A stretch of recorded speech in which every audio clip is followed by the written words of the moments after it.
अगर आपने 25 से 30 लाख का होम लोन लिया है तो एक बात आज ही समझ लीजिए, आप सिर्फ 30 लाख नहीं चुका रहे होते, आप बैंक को 60 से 65 लाख तक वापस कर रहे होते हो। जी हाँ, लोन अमाउंट से ऑलमोस्ट डबल रिपेमेंट। और सबसे शॉकिंग बात क्या है, आप ईएमआई हर महीने टाइम पे देते रहते हो, लेकिन पहले 5 से 7 साल तक आपका ज्यादा पैसा सिर्फ इंटरेस्ट में चला जाता है, प्रिंसिपल ऑलमोस्ट टच भी नहीं होता। इसलिए आज के इस वीडियो में मैं आपको डिटेल में बताऊंगी कि कैसे आप अपने होम लोन का इंटरेस्ट बर्डन कम कर सकते हो, कैसे 10 से 15 लाख तक बचा सकते हो और कैसे अपना लोन जल्दी क्लोज कर सकते हो without disturbing your financial stability. तो चलिए शुरू करते हैं। सबसे पहले बेसिक समझ लेते हैं। ईएमआई दो चीजों से मिलकर बनती है, प्रिंसिपल और इंटरेस्ट। जब आप लोन लेते हो, शुरू के सालों में ईएमआई का मेजर हिस्सा इंटरेस्ट होता है। मान लीजिए आपने 30 लाख का लोन लिया है, 20 साल के लिए 9 से 9.5% इंटरेस्ट पे आपकी ईएमआई अराउंड 27 से 28 हजार के आसपास होगी, लेकिन टोटल रीपेमेंट 65 लाख के करीब पहुंच सकती है। मतलब लगभग 35 लाख सिर्फ इंटरेस्ट देने में चला गया। ये गेम समझना बहुत जरूरी है, क्योंकि जब तक आप स्ट्रक्चर नहीं समझोगे, स्ट्रैटेजी अप्लाई नहीं कर पाओगे। अब सबसे पहले और पावरफुल स्ट्रैटेजी है ईएमआई को धीरे धीरे इंक्रीज करना। हमारी सैलरी हर साल 5 से 10% बढ़ती है, लेकिन ईएमआई सेम रहती है। अगर आप हर साल सिर्फ 5% भी ईएमआई इंक्रीज कर दो तो आपका लोन टेन्योर ड्रामेटिकली कम हो सकता है। एग्जाम्पल के लिए, अगर 20 साल का लोन है और ईएमआई थोड़ी सी बढ़ा दी जाए तो वही लोन 15 साल में क्लोज हो सकता है और इंटरेस्ट सेविंग 8 से 10 लाख या उससे भी ज्यादा। इसे कैलकुलेशन से समझते हैं। मान लेते हैं कि आपने 30 लाख का लोन लिया है और रेट ऑफ इंटरेस्ट है 9%, और ये लोन आपने 20 साल के लिए या 240 महीनों के लिए लिया है, तो आपकी हर मंथ ईएमआई बन जाएगी 27,000 के आसपास। तो आप देख सकते हैं कि 30 लाख के लोन के लिए आप इंटरेस्ट पे करेंगे 35 लाख के आसपास। आपका प्रिंसिपल अमाउंट और इंटरेस्ट मिलाकर हो जाता है 65 लाख रुपए। अगर आप इसी ईएमआई को हर साल 5% से बढ़ाते रहें तो देखते हैं कि आपका लोन कितनी जल्दी क्लोज हो जाएगा। अब आप देख सकते हैं कि जो लोन आप 240 महीनों में रीपे कर रहे थे, वही 5% ईएमआई बढ़ाने के बाद केवल 145 महीनों में रीपे कर सकते हो। 240 महीने में आप इंटरेस्ट पे कर रहे थे 35 लाख के आसपास। अब 145 महीने में आप इंटरेस्ट पे करेंगे मात्र 22 लाख रुपए, जिसका सीधा बेनिफिट ये है कि पहला, आपका लोन जल्दी क्लोज हो गया, और दूसरा, आपको इंटरेस्ट भी कम देना पड़ा। पहले आपका टोटल लोन 65 लाख के आसपास हो रहा था और अब आपका टोटल लोन हो रहा है केवल 52 लाख के आसपास। अगर आप चाहें तो अपने बजट के हिसाब से कैलकुलेट करके देख सकते हैं। शीट का लिंक डिस्क्रिप्शन में दिया हुआ है। सिर्फ 2-3 हजार रुपए ईएमआई बढ़ाकर आप फ्यूचर का 10 लाख इंटरेस्ट अवॉइड कर सकते हो।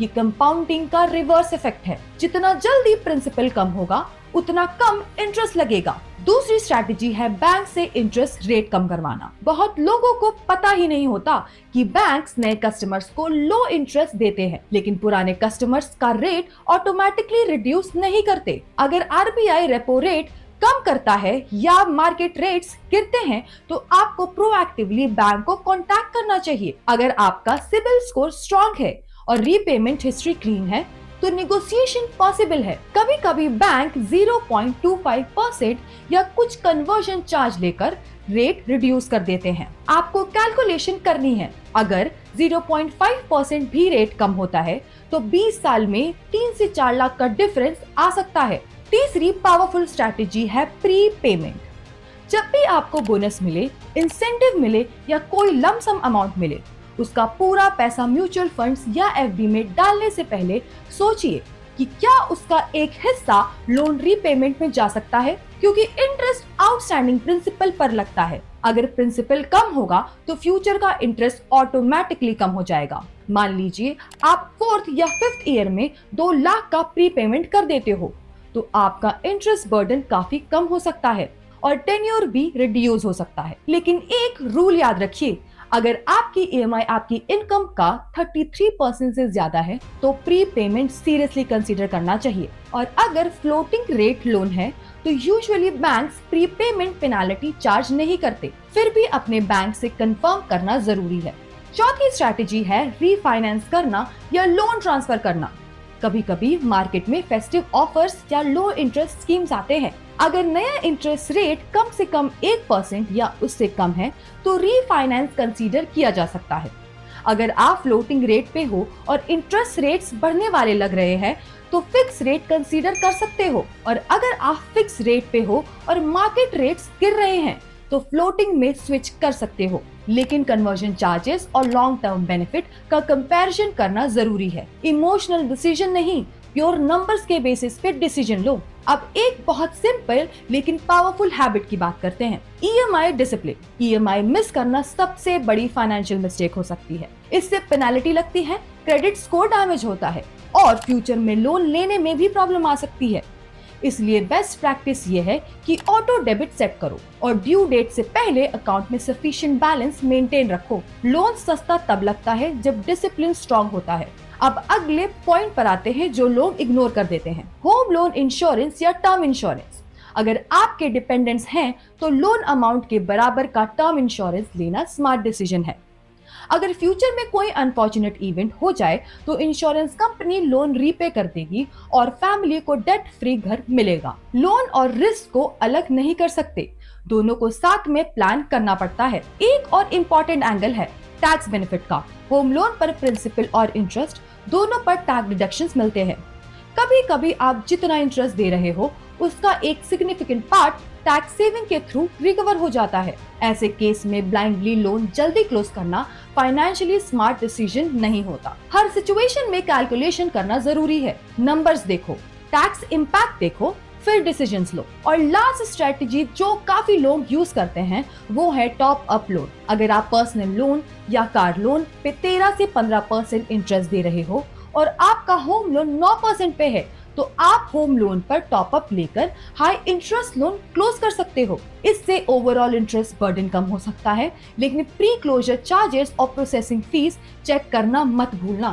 फाइनली याद रखिए, होम लोन सिर्फ इमोशनल डिसीजन नहीं होता, ये लॉन्ग टर्म फाइनेंशियल स्ट्रैटेजी होती है।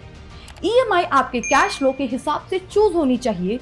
ओवर एग्रेसिव ईएमआई फ्यूचर में स्ट्रेस क्रिएट कर सकती है। हर साल अपने लोन को रिव्यू करो, इंटरेस्ट रेट चेक करो और ब्लाइंडली बैंक पर डिपेंड मत रहो। जितना फाइनेंशियल अवेयर रहोगे उतना कम पैसा इंटरेस्ट में जाएगा और उतनी जल्दी आप डेट फ्री हो पाओगे। अगर आपका भी होम लोन चल रहा है तो ऑनेस्टली बताइए कितने साल का टेन्योर है और आप कौन सी स्ट्रैटेजी अप्लाई करने वाले हो। कमेंट सेक्शन में हमें जरूर बताना।